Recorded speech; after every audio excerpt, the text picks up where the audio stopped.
Good afternoon for European viewers and good morning to those who are watching us from the United States. Welcome to another part of Digital Forensic Research Lab's 360 virtual series. Today we will discuss disinformation campaigns in Belarus, Moldova and Ukraine. My name is Roman Osadchuk. I am a research assistant at Digital Forensic Research Lab based in Ukraine, and I will be moderating this discussion co-organized by Atlantic Council's Digital Forensic Research Lab and Ukraine Crisis Media Center. Today, three wonderful speakers will join us to touch upon disinformation during the pandemic. It's my pleasure to have Lyubov Cybulska, the head of Hybrid Warfare Analytics Group at Ukraine Crisis Media Center, Corina Chepoi, the chief of party at Internews in Moldova, Hello. and Andrei Yeliseu, research director at East Center and head of the monitoring unit at iSense. So, before we begin, for those of us who are watching us live in Zoom, I would like to remind you that you could send us your questions through Zoom's Q&A function. We will be having intro presentations and then we will switch to Q&A and we'll be able to ask your questions to our speakers.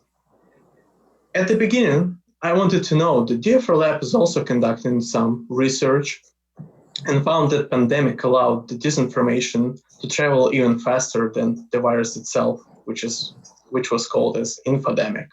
So we found that some narratives, while originated at foreign country, could easily switch and travel overall through different countries as well.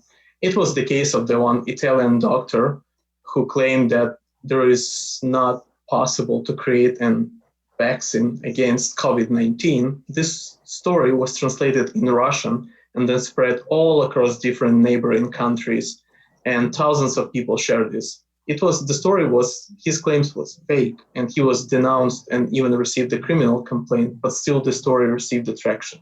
Or another case, when some Russian Telegram channel wrongfully interpreted the real and original genuine study by Chinese scientists and claimed that smoking could prevent you from getting COVID-19.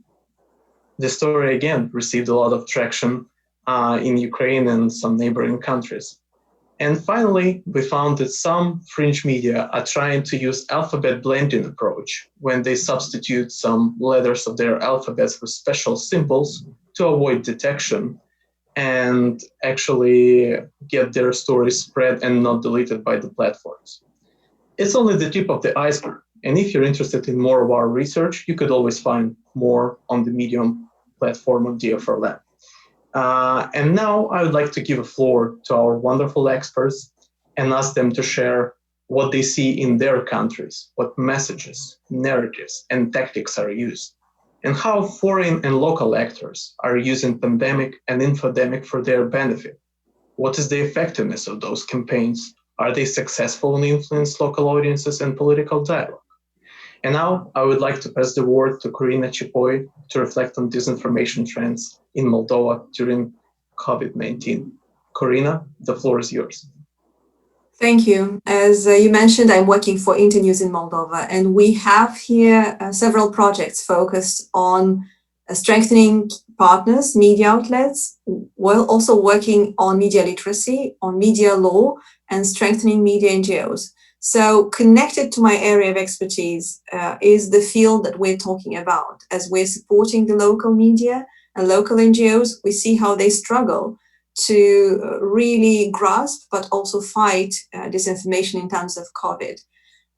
We see the disinformation coming on different platforms, traditional media, but also we see it coming on messaging applications.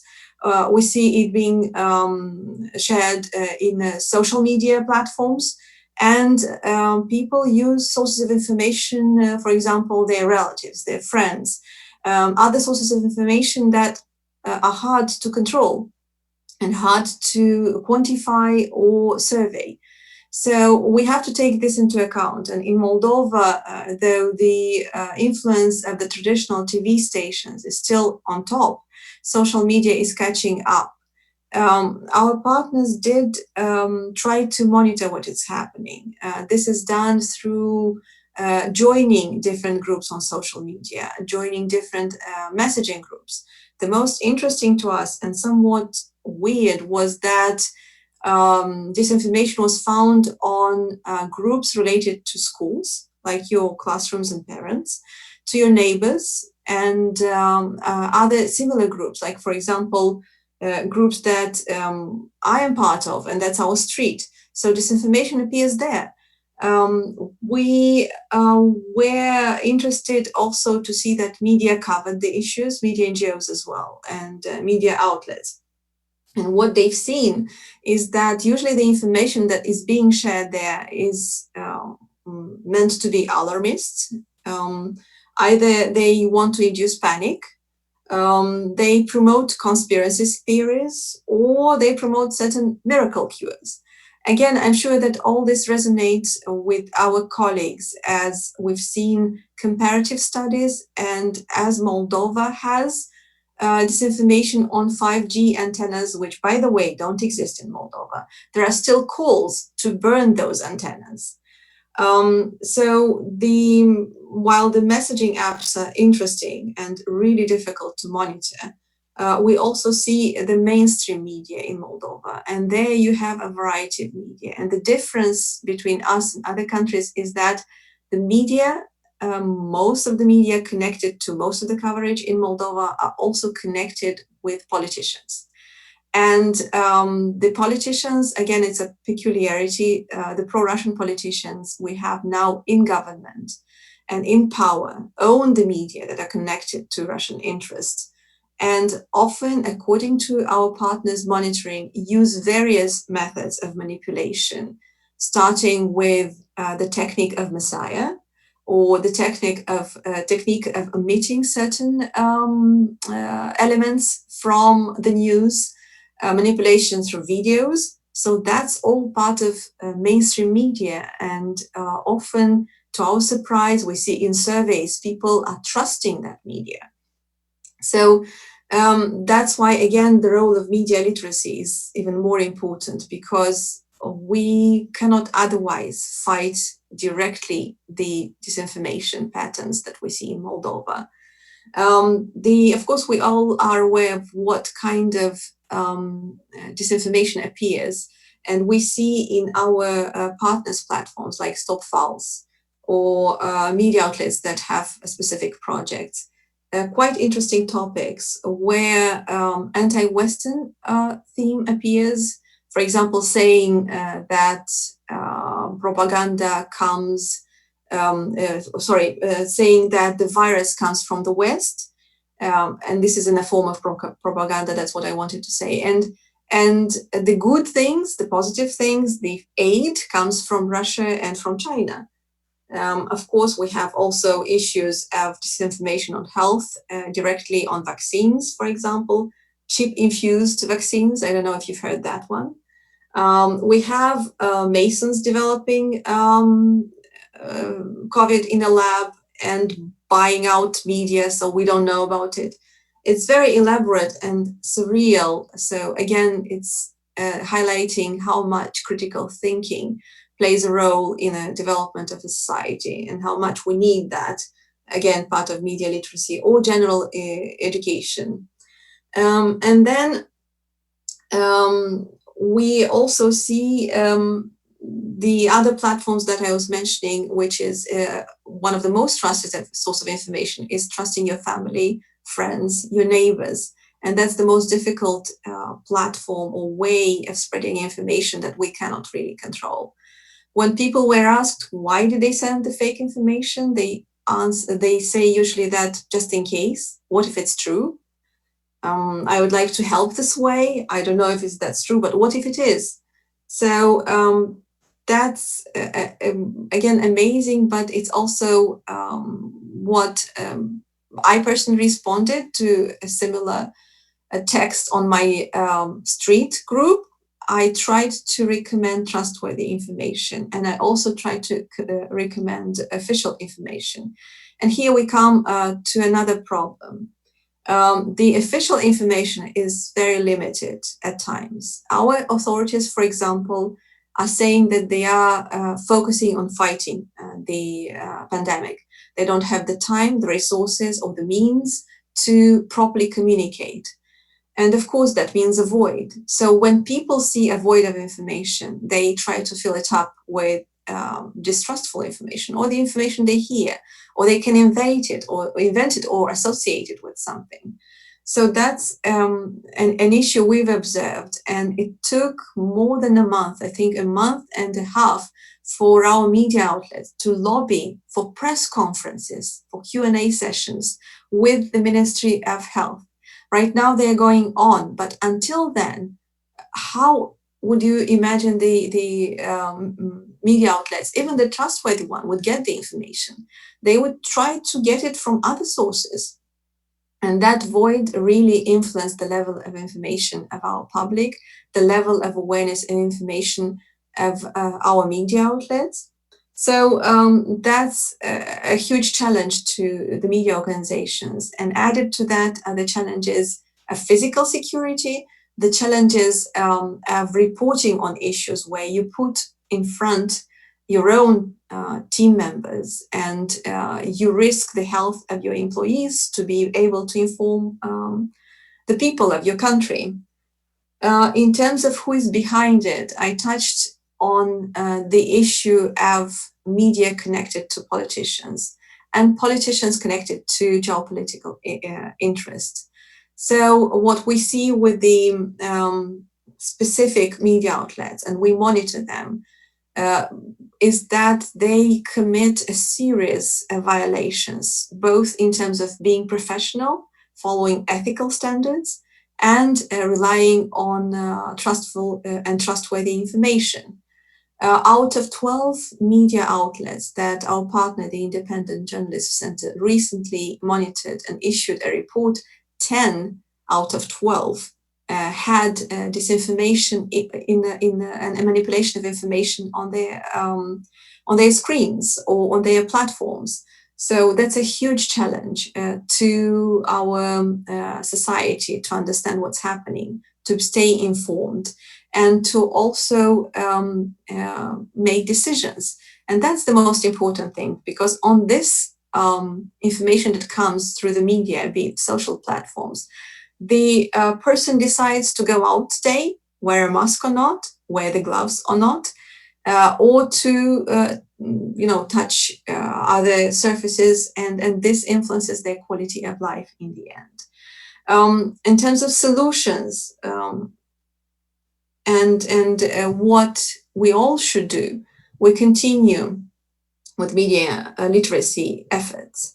We continue educating our government and authorities to be open and communicate properly with the society, because that will influence the health of the entire nations. And we continue to monitor, identify narratives, debunk them, and we're happy that our partners, multitude of them, such as Stop False, or NGOs or activists, are acting upon. And we don't have to forget also what is lying behind the psychological reasons for believing disinformation and distributing it. I'm happy that media also turned to psychologists to try to understand what's happening. Why can you believe in such a nonsense in the end? It's because of the stressful situation we are all in. It's because of the added anxiety that people look for answers, and when they don't find them, which is again connected to how we communicate, people fill that void with wishful thinking, with rumors, and with disinformation. It's really a snapshot of what I wanted to say, just to start the conversation, and I'm sure I'd be happy to answer questions and answers. Questions, actually. Q&As, yeah. Thank you very much, Karina, for this wonderful overview of the situation in Moldova. And now I want to give the floor to Andrei to discuss what's going on in Belarus, what kind of disinformation is flowing there, and his view on the whole situation during the pandemic. So, Andrei, the floor is yours. Thank you, Roman. Good morning and good afternoon, everyone. Let me start with thanking the Atlantic Council for organizing this online discussion and inviting me to speak. So Belarus has been one of the main targets of pro-Kremlin disinformation and propaganda campaign over the past 3 years. I wouldn't say that the flows of propaganda targeting the Belarusian audience suddenly increased since the coronavirus crisis emerged. They were quite massive before. However, the propagandistic machine certainly took coronavirus crisis into account and modified propaganda narratives accordingly. Before I jump into concrete coronavirus-related claims, let me briefly speak about how the Belarus Belarus-related propaganda campaign looks like, and I'd like to show you a few slides, if you can see them now. This currently around 40 online sources publish Belarus-related materials. They can be grouped in a few categories based on the regularity of their postings and aggressiveness of their contents. I classified them into these four groups. Of course, it changes over time, but you can see how massive this propaganda campaign is based on the number of the online sources. Some of these websites were created within the last 2 years. Some of them existed previously, but just added Belarus into their topics. Another important peculiarity of the Belarus-related propaganda campaign is the existence of the regional network of propaganda. So there's a number of websites which mimic into legitimate regional websites, but in reality are run by pro-Kremlin actors. So you can see here on the regional map of Belarus that's currently at least one website targets each of the country's six regions. So these websites combine neutral content about regional sport, culture, societal news with their own highly chauvinistic propaganda content.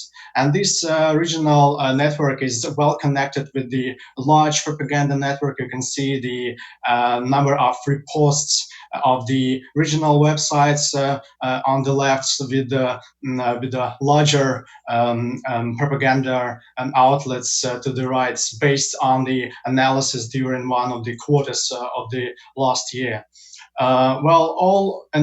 These websites generate a multitude of cases, hundreds and thousands of propaganda and disinformation cases concerning Belarus and Belarusian neighbors.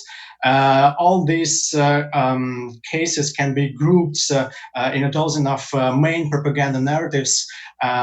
Let me come back to these slides a bit later. I would say that all these propaganda narratives can be grouped in just two key narratives. First one is that Belarusians do not actually exist, that they are part of the Russian people, that the Belarusian identity was artificially created by the West to dismember Russia. Hence, all West-minded people or people who respect Belarusian language and culture are either duped or conscious traitors. And the second main propaganda narrative is about the bad West. So the West, in all its manifestations, is very bad, aggressive, and harmful for Belarus and its society, in contrast to good Russia. So these are two main propaganda narratives, and I would like to show you a short video compilation, which illustrates how the bad West narrative looks like in programs of Sputnik Belarus. All right, I'm trying to find the right button to click on the video. Just give me Give me 1 minute.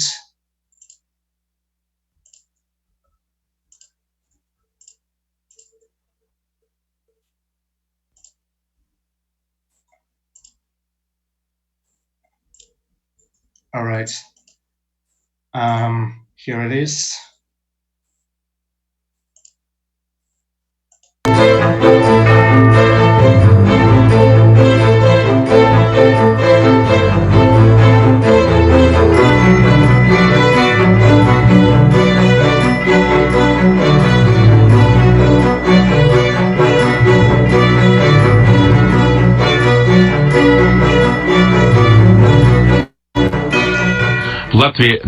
Латвия стала одной Ригой, а в остальной части ходят мишки.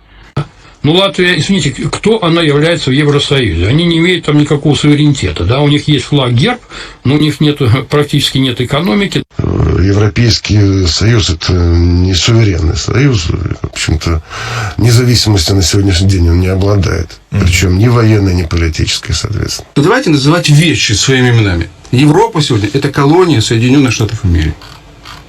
Монополярный мир американский, да, и так далее, и так далее. И это и есть, мягко говоря, это вот мечты Гитлера, которые воплотили в жизнь более мягким способом. Кстати, многие говорят о том, что это вообще автор проекта Евросоюз. Кстати, мало кто говорит о том, что там практически вместе с Гитлером был Евросоюз. Ну, в 1939 году его еще не было. Это еще только складывалось. Да, но тем не менее, вот эти вот, скажем, батальоны, там было очень много национальностей. Нет, уже в 1941 году это действительно был Евросоюз. All right. So as you see, pro-Kremlin outlets draw ridiculous parallels with the West and Nazi Germany. Let me come back to the presentation and explain these propaganda narratives in a more detailed way. So you can see that a few main narratives target Ukraine and discredit it in many ways. So Ukraine is presented as a non-sovereign, pro-fascist country, which is in the state of civil war. You can see a few narratives targeting Poland and the Baltic states, alleging that Poland has imperialistic ambitions towards Belarus, that the Baltic states are pro-Nazi, that they are degrading socially and economically, and a few narratives targeting the collective West, saying that the EU countries are puppets of the US, and many various conspiracies about the West.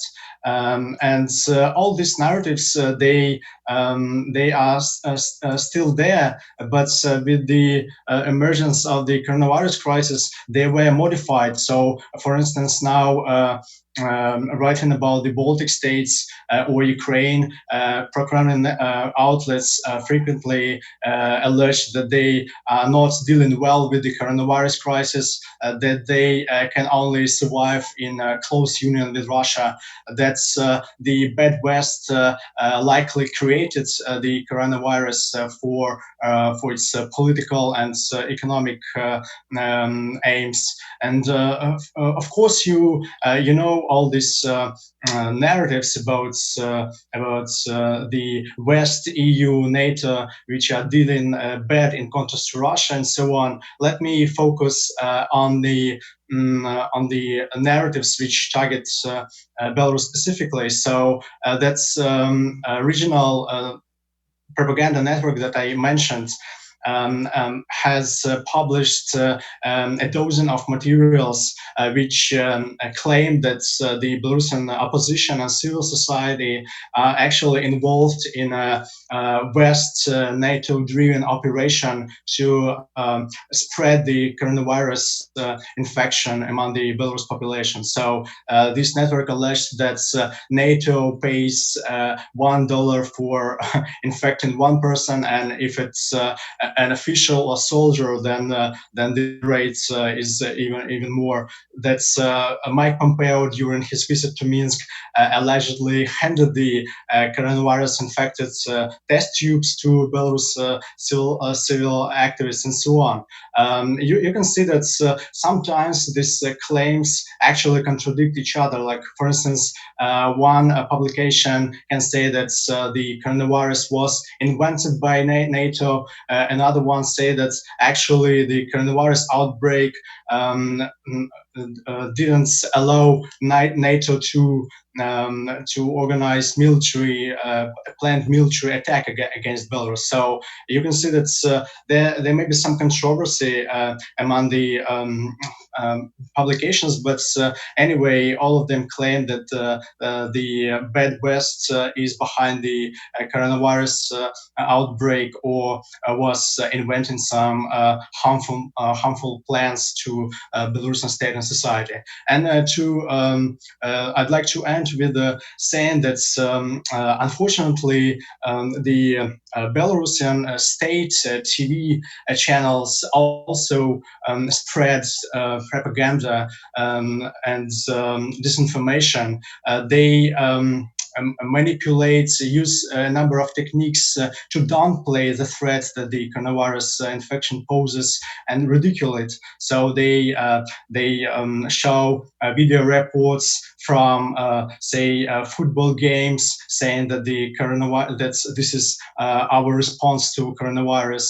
They just follow the line by the Belarusian ruler Alexander Lukashenko, who downplay the risks of the coronavirus infection. So the Belarusian population finds itself in a very complicated situation, facing both external Kremlin-driven propaganda and manipulations by the Belarusian state media. Thank you. Okay, thank you, Andrei, for a great report. And now we're moving to Ukraine, and Lyubov will share her findings of the disinformation trends in Ukraine. So, Lyubov, the floor is yours. Thank you so much. Thank you, Atlantic Council, and thank you, Roman, for having this discussion. I'm absolutely glad to participate in it. Yes, indeed, COVID-19 is, as any other crisis, is a great opportunity for authoritarian regimes to interfere in internal affairs of other countries and weaken them and impose false narratives. And our group, Hybrid Warfare Analytical Group, has been following and analyzing disinformation on the coronavirus from the very beginning of outbreak. And we see that we don't have much of Chinese influence, for example, but Kremlin's efforts, Kremlin's presence here and actions, Russian disinformation actions are so active. So basically it works for two of them, China and Russia. And our group has identified two very distinctive trends. First one is more or less common for many countries, and from what I heard from my colleagues as well, and I think it's common for Western countries as well. So I would not dwell on it in detail. I will just name few examples. First of all, it's spreading all sorts of conspiracy theories. In our case, one of the most popular story is the artificial nature of the coronavirus, that it was created in the US-controlled labs in other countries, specifically in Ukraine. And this narrative, it sort of kills two animals with one shot, because on the one hand, it shows the US as a hostile country, as enemy, and on the other one, it proves this external governance theory in some countries, particularly in Ukraine. And these conspiracy theories, they also include quite positive portraying of China. So no wonder that according to the survey conducted by Kiev International Institute of Sociology, almost 46% of Ukrainians believe that China is the country which copes with the virus absolutely successfully, as opposite to EU, Ukraine, and the US. Also, I'd like to bring here all sorts of fakes and manipulation on the number of sick and dead people, and also treatment fakes. Of course, it encourages people not to trust official numbers, not to trust government, and it also turned their heads to alternative ways of treatment, which we know perfectly very often leads to very bad, unexpected consequences. Also, worth mentioning the way Russia works with the lifting, the narrative of lifting sanctions, and how it connected to so-called humanitarian aid Russia provided to some countries, which is still questionable.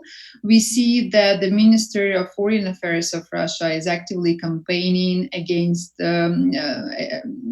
campaigning to lift sanctions, calling them illegitimate unilateral sanctions, and call to unite against the virus. And also the member of Russian parliament, Leonid Slutsky, sent a letter to Italian side stating that Italy should help Russia to change Brussels' policy on sanctions, and he also connects it with humanitarian aid.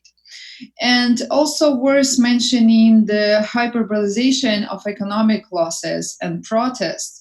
Well, yes, indeed, all restrictive measures imposed to combat the virus, the pandemic, indeed hit business, but we see that Russian media seek to exaggerate economic losses and dissatisfaction caused by them. That's what we see in other countries as well. So that's very much common for all of us.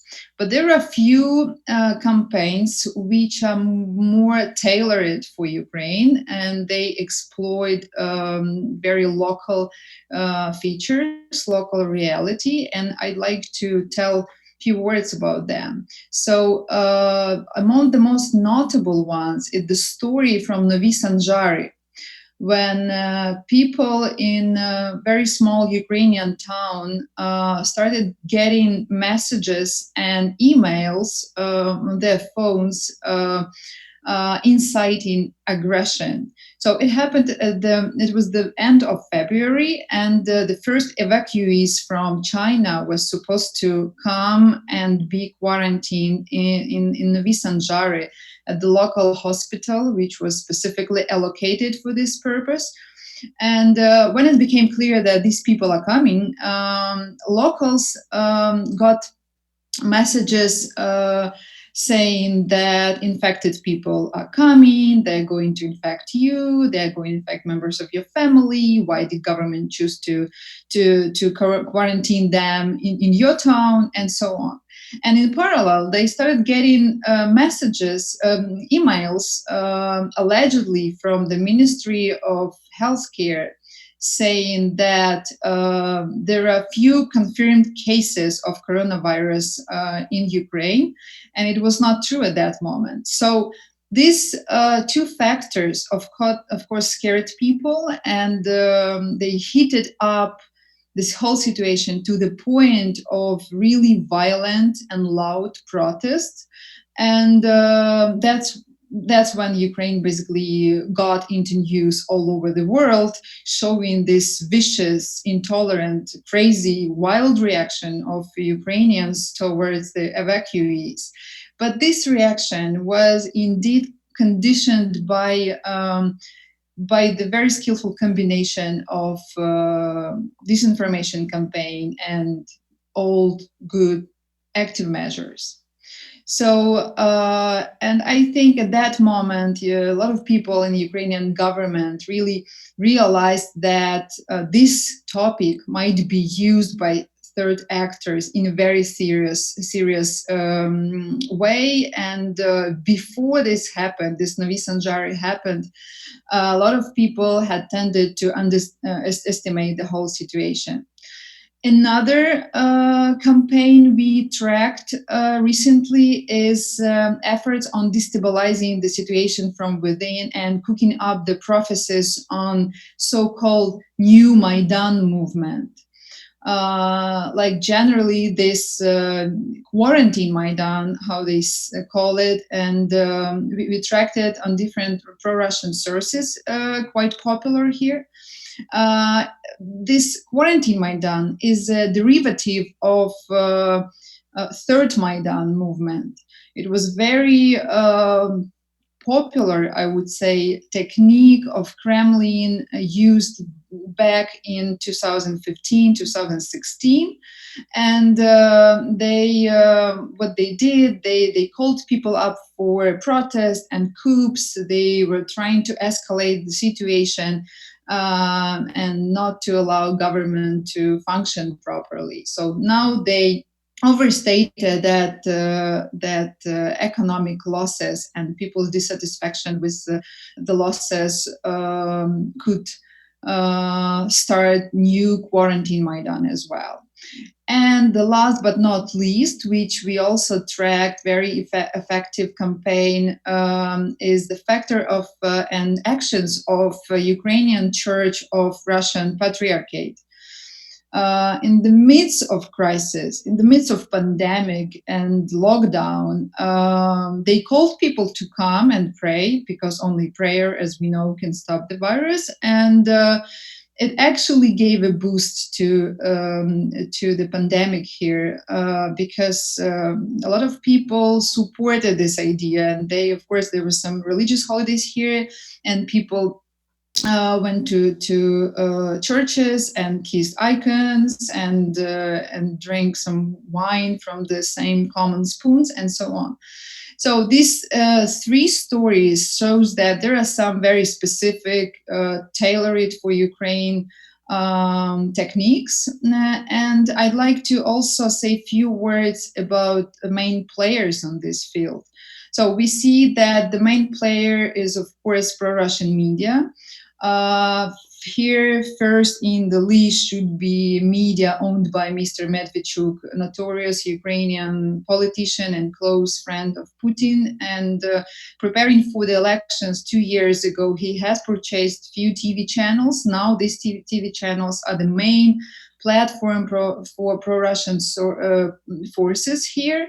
So, and of course, they see coronavirus as a great window of opportunity for reapproachment with Russia, and they state that we should get rid of sanctions and ask for financial support from Russia. And another very important player is social media, but it's not Facebook or Twitter, as is customary in Western countries, but it's Telegram and Viber channels. And this is like a perfect place for disinformation, because you can create a group with your specific news feed where you can have a lot of followers. You like sometimes it's like hundreds of thousands of people, and nobody would come and check you. Nobody would ask you to provide some documents who is standing behind this group, or nobody would come and say that you are violating some community standards or so on. And Telegram and Viber are so popular here in Ukraine that even officials, government officials, launch their own channels for official communication with the population. And our group noticed that there are very peculiar, interesting patterns in how these groups function. For example, very often they start as very pro-Ukrainian. They post very patriotic, anti-Russian content, and then gradually, when they gain the audience, they start changing their rhetoric, and first slightly and then dramatically, and they basically become absolutely pro-Russian.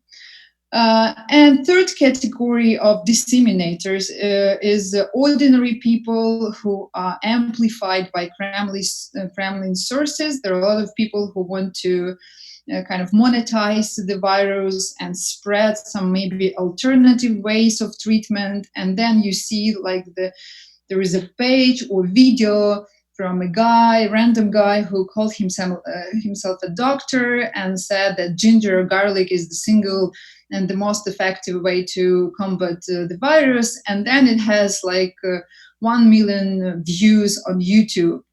And these videos we see very often get to Russian TV programs. So this is like the brief overview on the situation on the virus here in Ukraine. I would probably stop here and would gladly wait for your questions. Okay.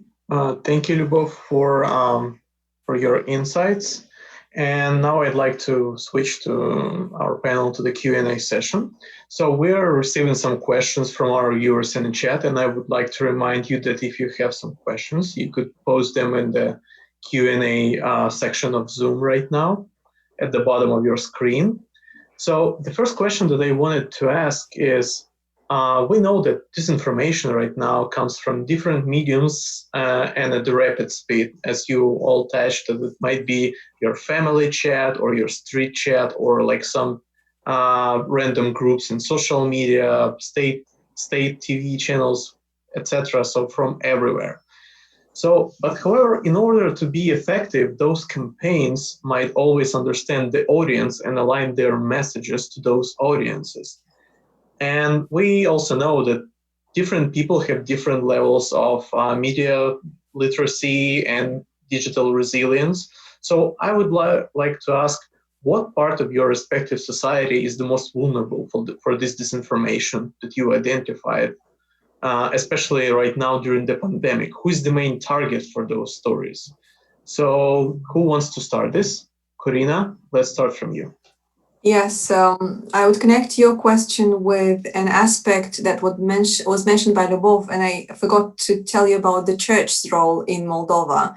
The church's role is important because not only that they asked people to come into the churches when it was forbidden and they were fined and they were protesting against those fines, but also because they make disinformation statements, blatant ones. And the most recent was today when the head of the second largest city in Moldova, Belt, the head of the church there, actually said that the people should not be vaccinated if that appears in obligatory manner. It has to be voluntary. And another issue that we saw, our journalists, when they went into monasteries, the people believing there, I'm not talking about their faith, but the disinformation, it's incredible, in line with the same fakes that we hear in media, in pro-Russian media. So we have to also connect it to the type of church we have, because part of it is pro-Russian, most of it, and part of it is pro-Romanian. So the specific one, the disinformation originated one, is from those that align themselves with Russia. So again, the channel of communication and the type of disinformation comes from there. So it's connected to what you asked in terms of who is more vulnerable. It's those people that are also socially more vulnerable, those who are more affected emotionally and also in an economic way, and they turn to the church for advice, again, when there is lack of information from official sources or not enough information or debunking. So that's, in our case, that would be, I think, the older population, socially vulnerable population that doesn't have access to a diverse array of information, especially professional or reliable one. And it has also an economic impact. Like you mentioned, Lyubov, the price of ginger in Moldova rose by 3 times. I mean, it became astronomically expensive because some people thought that really helps. Okay, great. And also Lyubov wanted to add, right? Yes, I just want to refer to very nice research conducted by NDI, National Democratic Institute, on vulnerable, susceptible audiences. So, according to their results, the most susceptible audiences in Ukraine are from eastern and southern Ukraine. Part of the country, and these people who are mostly Russian speaking, a bit older, but there are also, of course, young audience as well. But they do not consume TV, but for example, they do consume Telegram channels and Viber channels. So there are some audiences which are more vulnerable than others. Indeed, yes. Okay, thank you. Andrei? Yes, if I can, I'd say that that Belarus is generally very influenced by the Russian media, and due to irresponsible information policies by the authorities of Belarus, all Belarusians virtually live in Russian information sphere.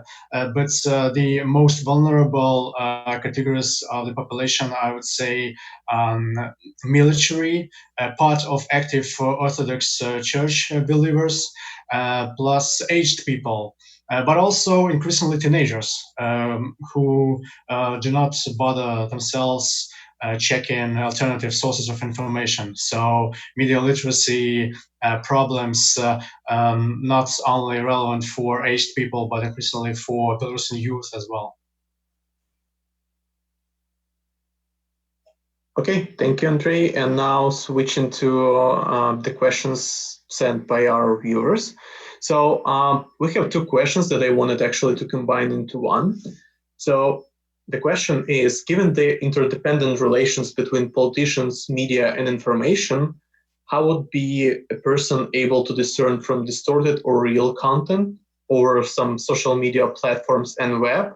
And on top of that, what are some effective tools available for Eastern Europe countries to counter the Russian disinformation? So who wants to start? Corina? Yes, I saw this question popping up immediately after I was talking, so I was thinking probably I should focus on it while other speakers are speaking, are saying, what they had to say. And that's a good question because, especially in our environment, when you have the politicians merged with media ownership, they do own, even if not directly, the main media outlets. We think that the best tools is the media literacy aspect of information and informing the population how to discern between trustworthy information and fakes and disinformation. That's why teaching children in schools from the very early age, media literacy is very important to us. Moldova has already curricula for primary, secondary, and high school developed and being implemented as we speak. So we hope that having all kids going through media literacy will raise the next generation of more informed people. So we don't have the same as previous speakers mentioned in terms of most vulnerable population to disinformation, the younger generation. We focus a lot of our attention to young adults, as we call them, because they are also the ones who have to vote. Like they're turning 18 and they do not get information and they have to vote. So to have informed choices, you have to get trustworthy information. So this is actually a segment that our partners developed together with the Ministry of Education in Moldova. And I know that Ukraine is doing the same, so we really have high hopes on that aspect. All these tools are downloadable, they are online, and now we have them in minority languages, because in Moldova, one other group that is more vulnerable to disinformation are minorities. So that is an important aspect we have to take into account. Okay, thank you. Lyubov, Andrei, who wants to answer? Lyubov? I think that with regard to the virus itself, like fear is the great ground for disinformation, and we can only advise people to use official source of information, not to go to some fringe, unchecked channels or groups or whatever. Again, but it's only about the virus. But of course, this problem is much bigger, and I fully agree with the way Karina put it. And yes, but talking about virus itself, it's much more complicated because it includes the factor of fear, of chaos, of disorientation.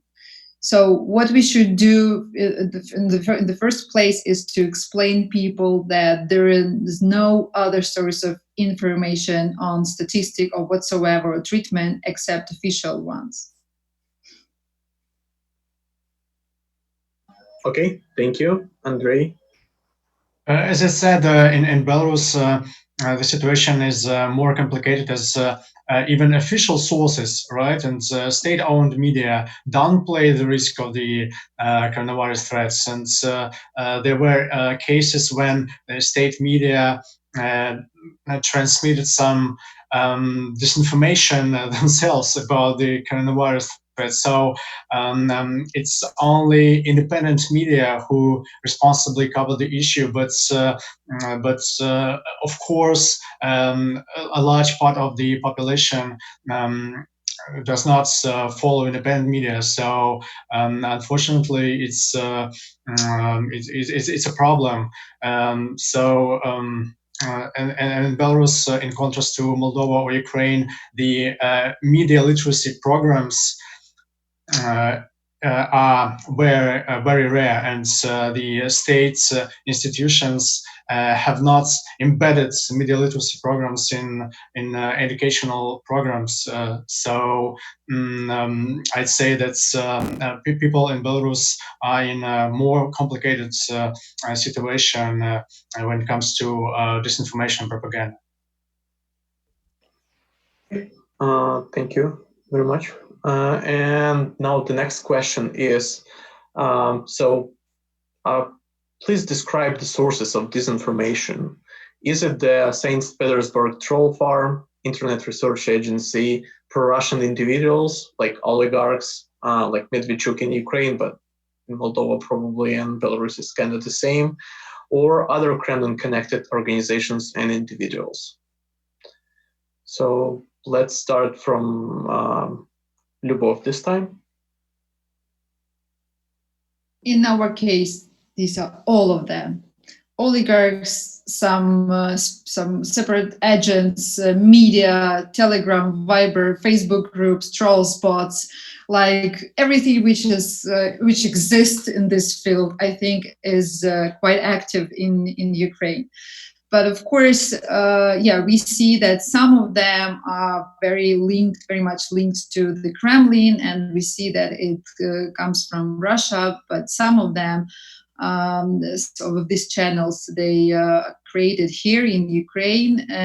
But again, it's a question for which money, who financed it. Because, for example, there are a lot of groups, especially on Facebook and Telegram, coming from Odessa. These groups post very pro-Russian content with this Soviet nostalgia, and they're very active. So the question is, who is paying them? Is this voluntarily decision of these people, or is kind of organized net which is coordinated from Kremlin? Thank you. Andrei, floor is yours. This disinformation propaganda machine is not monolithic. It consists of a number of rings which sometimes broadcast conflicting messages. So it's some oligarchs close to Kremlin. It can be some networks which promotes which are based on some Orthodox Church platforms. This can also be websites of the Russian compatriots associations, as in Belarus, and so on. So there's a number of propaganda rings which spreads different claims. Sometimes they are conflicting, but this can be considered vulnerability of this whole propaganda machine. But on the other side, because this multitude of claims, even if they contradict each other, just disorient people. So in the end, even these conflicting messages by different propaganda rings reach their goal of disorienting people and making them falsely select between one propagandistic claim or another one. Brilliant. And now to Karina. Yes, I would agree that the disinformation comes from all sides. The media, especially those closest to political pro-Russian parties.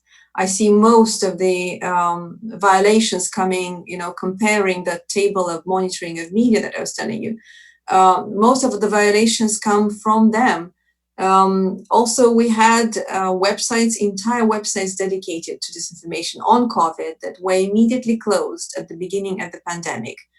52 of them, and later 2 more. But the problem is the state of emergency ended, and because they used the law according to state of emergency, bypassing judge or a legal system or a reasoning behind it, the state of emergency ended last Friday, and these websites welcome back to 54 now websites full of disinformation on COVID that are back online. Again, blocking websites is a very difficult thing because they reappeared depending on the provider. Most of them are connected to Russia and Russian propaganda. Okay, wonderful. And we are running out of time, but just one last question. I ask you to answer it really quick. So is there any difference in how much disinformation is spread in Russian language versus the local language? Is disinformation or conspiracy theories more spread in Russian language or local languages, or it's the same? So, Lyubov, let's start from you. I think that just the amount of disinformation in Russian language is bigger than larger than in Ukrainian. This is the main difference, and maybe there are not some specific conspiracy theories in Ukrainian, but generally, I would not point it as a indicator, as a factor, the language itself. Okay, thank you. Corina? Yeah, I would refer to origin more than to language, where it comes from. And we see it comes mostly from the East. So, yeah, I agree with Lyubov on the rest. Okay, great. And Andrei, what's about Belarus? In Belarus, the outright majority of propaganda outlets write in Russian. So it's only a couple of websites which have Belarusian as an option, but it's only a small amount of materials that they translate into Belarusian language. Brilliant. Thank you very much. So we're out of time, and I want to just to say thank you very much for a fantastic discussion. Thanks to Karina Chipoy from Internews in Moldova, to Andrei Yeliseev from Eurasian States and Transition Center, and excuse me, and head of the monitoring unit at iSense, and our wonderful co-organizer Lyubov Cibulska from Ukraine Crisis Media Center, the Hybrid Analytic Warfare Group. I'm Roman Osachuk from DFR Lab, And many thanks for watching us. Hope to see you soon again. Bye. Thank you. Take care. Bye-bye. Bye.